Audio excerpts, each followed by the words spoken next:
Bismillahirrahmanirrahim. Assalamualaikum warahmatullahi wabarakatuh. Perkenalkan, nama saya Salsabila. Saya sebagai moderator kelompok 7. Terima kasih atas kesempatan yang telah diberikan kepada kelompok kami untuk mempresentasikan hasil diskusi kelompok kami yang berjudul Analisis Kesiapan Tanggap Darurat Kebakaran pada Pekerja Bagian MEP atau Mechanical Electrical Plumbing di Proyek RSUPT Vertikal.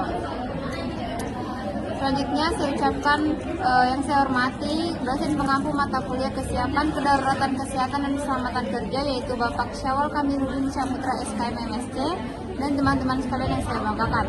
Adapun anggota kelompok kami yaitu Firda Julia, Inaya Fadila, Nur Hawa, Salsabila, Suharia, Yona Rongrean. Selanjutnya saya persilakan kepada teman saya untuk mempresentasikan hasil diskusi. Baik, terima kasih kepada moderator. Langsung saja, latar belakang karyawan kesehatan kerja tidak terlepas dari program keselamatan kerja, karena dua program tersebut tercakup dalam pemeliharaan terhadap karyawan. Keselamatan kerja merupakan keselamatan yang berkaitan dengan mesin, alat kerja, bahan dan proses pengolahannya, landasan tempat kerja dan lingkungan, serta cara-cara melakukan pekerjaan.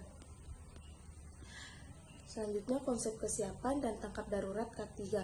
Menurut Federal Emergency Management Agency atau FEMA, keadaan darurat adalah segala kejadian yang tidak direncanakan yang dapat menyebabkan kematian injuri yang signifikan pada para pekerja. Berdasarkan Permenkes nomor 48 tahun 2016, keadaan darurat dapat dibagi dalam 3 kategori. Keadaan darurat tingkat 1 atau level 1 adalah keadaan darurat yang menimbulkan risiko terhadap nyawa dan harta benda, tetapi biasanya dapat dikelola oleh staf penjaga dan instalasi pabrik mengenai prosedur yang telah ditetapkan tanpa memerlukan tim cadangan untuk ditempatkan.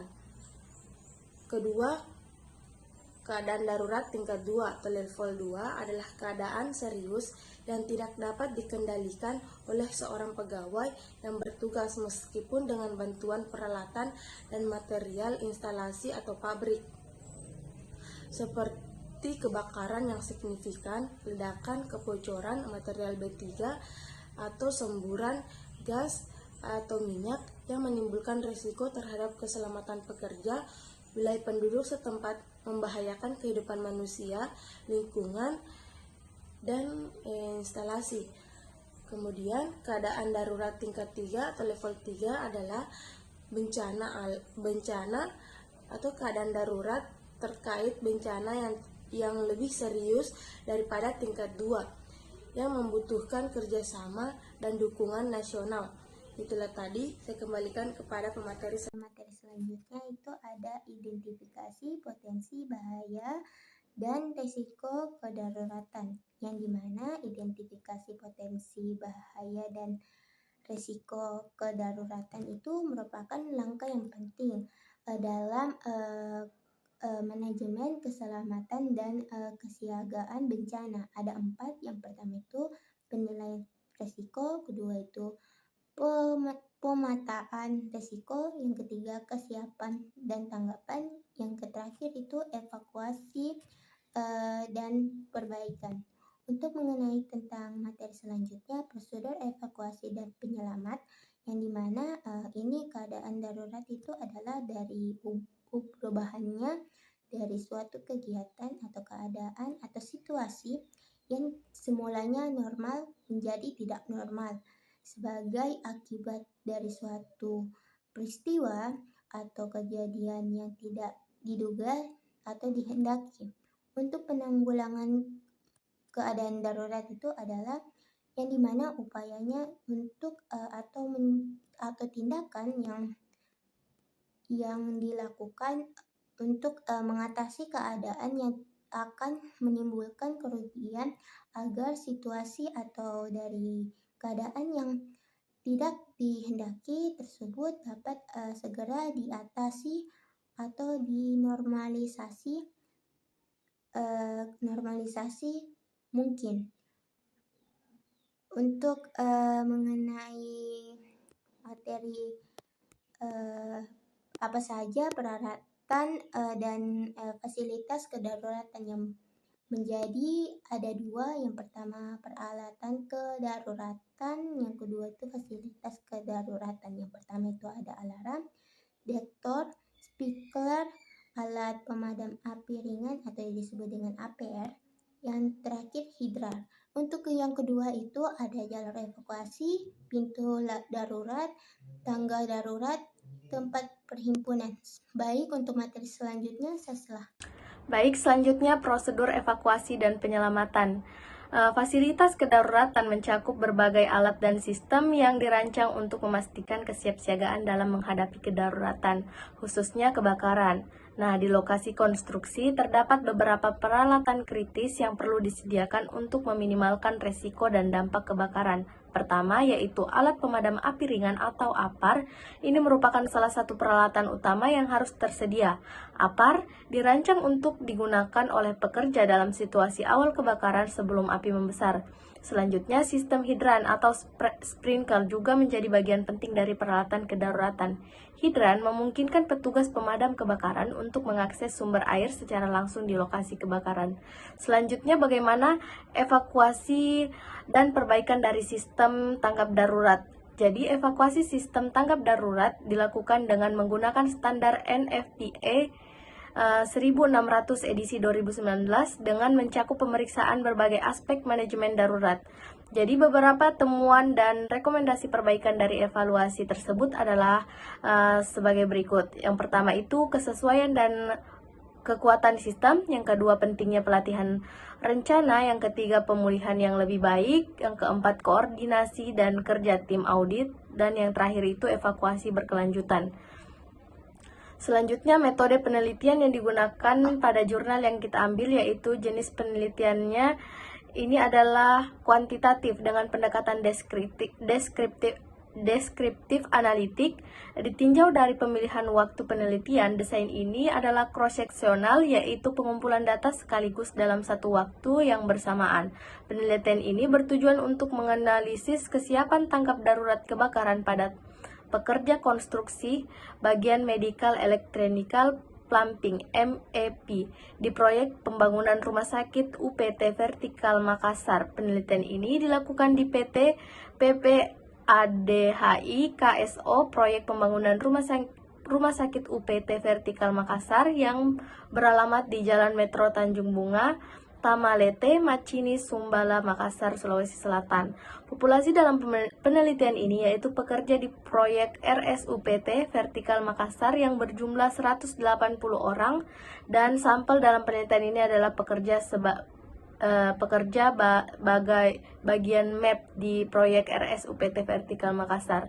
Teknik pengumpulan sampel yang digunakan dalam penelitian ini itu menggunakan teknik probability sampling yaitu sampel random. Probability sampling berarti bahwa setiap item dalam populasi memiliki kesempatan yang sama untuk dimasukkan dalam sampel. Selanjutnya dapat dilihat pada tabel 1. Berdasarkan tabel 1 menunjukkan bahwa responden pada penelitian ini berada pada kategori umur Mechanical Electronical Plumbing di proyek rumah sakit UPT Vertikal Makassar. Terdapat 58 responden atau 47,2% yang berumur 20-29 tahun, 65 responden atau 52,8% yang berumur 30-39 tahun. Selanjutnya dapat dilihat pada tabel 2. Berdasarkan tabel 2 menunjukkan bahwa pengetahuan pada pekerja bagian MEP atau Mechanical Electronical Plumbing berada pada kategori kurang banyak 32 responden dengan persentase 26,0%, sedangkan pada cukup terjadi sebanyak 91 responden dengan persentase 74,0%. Selanjutnya, berdasarkan tabel 3 menunjukkan bahwa sikap pada pekerja bagian MEP atau Mechanical Electronical Plumbing berada pada kategori positif sebanyak responden 114 dengan persentase 92,7%, sedangkan pada kategori negatif sebanyak 9 responden dengan persentase 7,3%. Selanjutnya saya persilakan kepada teman. Berdasarkan tabel 4 menunjukkan bahwa kelengkapan fasilitas menurut pekerja bagian MEP atau Mechanical Electrical Plumbing berada pada kategori kelengkapan 79 responden dengan presentasi 64 2%, sedangkan pada kategori tidak lengkap 44 responden dengan presentasi 35,8%. Kemudian berdasarkan tabel 5 menunjukkan bahwa terlaksananya pelatihan pada pekerja bagian MEP atau Mechanical Electrical Plumbing berada pada kategori terlaksana sebanyak 42 responden dengan presentasi 34,1%, sedangkan pada kategori tidak terlaksana sebanyak 81 responden dengan presentasi 65,9%. Kemudian pembahasan yang pertama itu pengetahuan. Pengetahuan adalah hasil dari presentasi manusia atau hasil pengetahuan seseorang terhadap sebuah objek melalui panca indera. Pendekatan konstruksi menegaskan bahwa pengetahuan bukanlah fakta realitas yang dipelajari, melainkan konstruksi persepsi tentang objek, pengalaman, dan lingkungannya berdasarkan hasil penelitian yang dilakukan pada pekerja bagian MEP proyek Rumah Sakit UPT Vertikal Makassar. Pada tabel 2 menunjukkan bahwa pada kategori pengetahuan yang dipengaruhi cukup sebanyak 91 atau 74,0% pekerja, sedangkan 32 atau 26,0% pekerja yang mempunyai pengetahuan yang kurang. Tinggi pengetahuan pekerja dikarenakan sebanyak dari pekerja yang sadar pentingnya tanggapan darurat kebakaran, dikarenakan sebanyak pekerja yang sadar akan pentingnya tanggapan darurat kebakaran, dan dukungan dari manajemen perusahaan yang setiap memberikan kegiatan toolbox meeting atau TBM, yaitu mengingatkan pekerja akan pentingnya keselamatan diri masing-masing saat sebelum pekerja mulai pekerjaannya. Yang kedua, sikap. Sikap merupakan keseimbangan atau kesediaan untuk bertindak dan bukan merupakan pelaksanaan motif tertentu. Dalam kata lain, fungsi sikap belum merupakan tindakan atau reaksi terbuka atau aktivitas, akan tetapi merupakan predisposisi perilaku atau tindakan atau reaksi tertutup. Berdasarkan hasil penelitian yang dilakukan pada pekerja bagian MEP di proyek Rumah Sakit UPT Vertikal Makassar pada tabel 3 menunjukkan bahwa pada kategori sikap yang bersikap positif sebanyak 114 atau 92,7%. Sedangkan pekerjaan yang bersikap negatif yaitu 9 atau 7,3%. Pekerjaan yang bersikap positif dalam menanggapi kesiapan tanggap darurat kebakaran karena pekerjaan tersebut menyadari seberapa pentingnya kesiapan mengenai tanggap darurat kebakaran, dan pekerjaan juga menyadari betapa bahayanya kebakaran dan dampak yang ditimbulkan dari kebakaran. Yang ketiga itu kelengkapan fasilitas. Berdasarkan hasil penelitian yang dilakukan pada pekerja bagian MEP di proyek Rumah Sakit UPT Vertikal Makassar pada tabel 4 menunjukkan bahwa pada kategori fasilitas yang lengkap 79 atau 64,2% menurut pekerja. Sedangkan fasilitas yang tidak lengkap menurut pekerja 34 atau 35,8%. Menurut pekerja, fasilitas yang disediakan oleh perusahaan mengenai kesiapan tanggap darurat kebakaran sudah lengkap dikarenakan pekerja melihat adanya kelengkapan APAR di setiap gedung, dan juga perusahaan telah menyediakan nomor emergency call ketika pekerja melakukan safety induction. Sedangkan menurut pekerja, fasilitas yang tidak lengkap dikarenakan pekerja tidak memperhatikan adanya fasilitas perusahaan mengenai kesiapan tanggap darurat kebakaran dikarenakan pekerja lebih fokus pada pekerjaannya saja tanpa mempedulikan sekitarnya. Yang keempat, Pelatihan kesiapsiagaan yang diadakan dalam suatu perusahaan juga mempengaruhi tingkat kesiapsiagaan. Ketika bencana kebakaran terjadi, karyawan yang mengikuti pelatihan memiliki kesiapan siaga lebih baik daripada karyawan yang tidak mengikuti pelatihan. Berdasarkan hasil penelitian yang dilakukan pada pekerja bagian MEP di proyek Rumah Sakit UPT Vertikal Makassar pada tabel 5 menunjukkan bahwa pada kategori pelatihan yang terlaksana menunjukkan pekerja sebanyak 42 atau 34,1%, sedangkan pelatihan yang tidak terlaksana 81 atau 65,9%.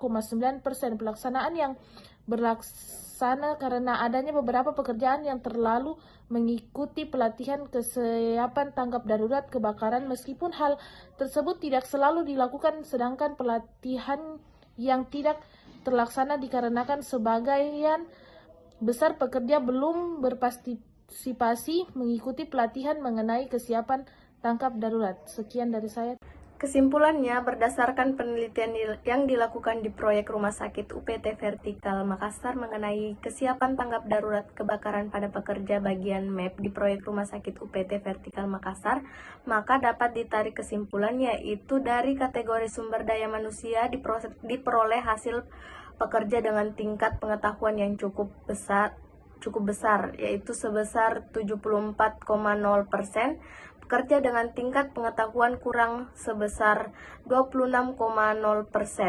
Kategori sikap diperoleh dari hasil pekerja dengan penilaian sikap positif sebesar 97,2% dan pekerja dengan penilaian sikap negatif sebesar 7,3%. Kategori kelengkapan fasilitas diperoleh hasil pekerja dengan penilaian fasilitas lengkap sebesar 64,2% dan pekerja dengan penilaian fasilitas tidak lengkap sebesar 35,8%, dan kategori manajemen diperoleh hasil berupa pelatihan yang terlaksanakan sebesar 34,1% dan tidak terlaksanakan sebesar 65,9%. Penelitian ini akan menambah wawasan terkait analisis kesiapan tanggap darurat kepaparan pada pekerja bagian MEP di proyek Rumah Sakit UPT Vertikal Makassar dan dapat dijadikan referensi untuk penelitian. Itulah tadi hasil diskusi dari kelompok kami. Apabila ada kesalahan, saya sebagai moderator mengucapkan mohon maaf, dan semoga apa yang disampaikan oleh kelompok kami dapat bermanfaat bagi kita semua. Saya ucapkan terima kasih. Wassalamualaikum warahmatullahi wabarakatuh.